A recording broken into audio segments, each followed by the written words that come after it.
एक आदमी एक बार यात्रा पर जा रहा था। उसके साथ उसका घोड़ा था।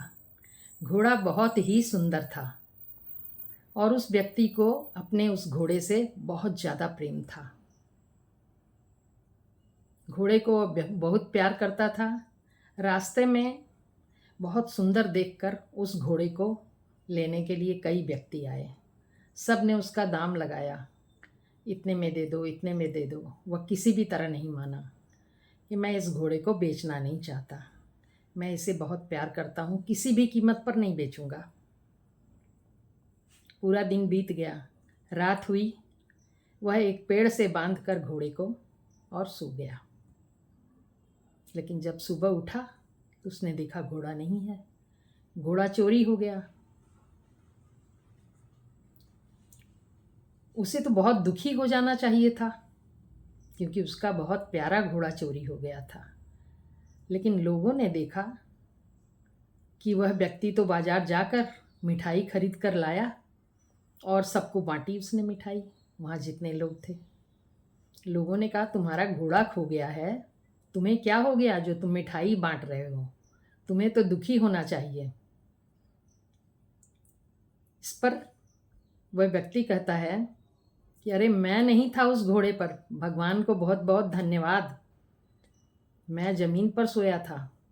मैं अगर घोड़े पर होता तो मैं भी खो जाता।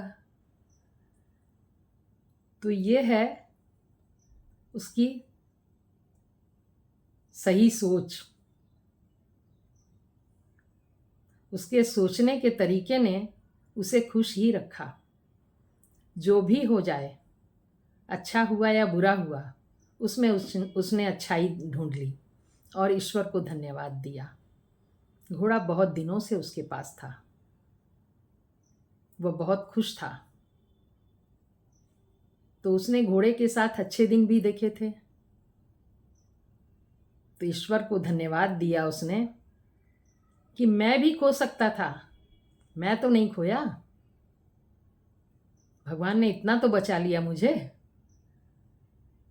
ये है सच्ची धार्मिकता, यही है जीवंत धर्म कि भगवान ने जब तक जो चीज़ हमें दी उसके लिए भगवान को धन्यवाद, और जो भी स्थिति वो दे रहे हैं उसके लिए भगवान को धन्यवाद।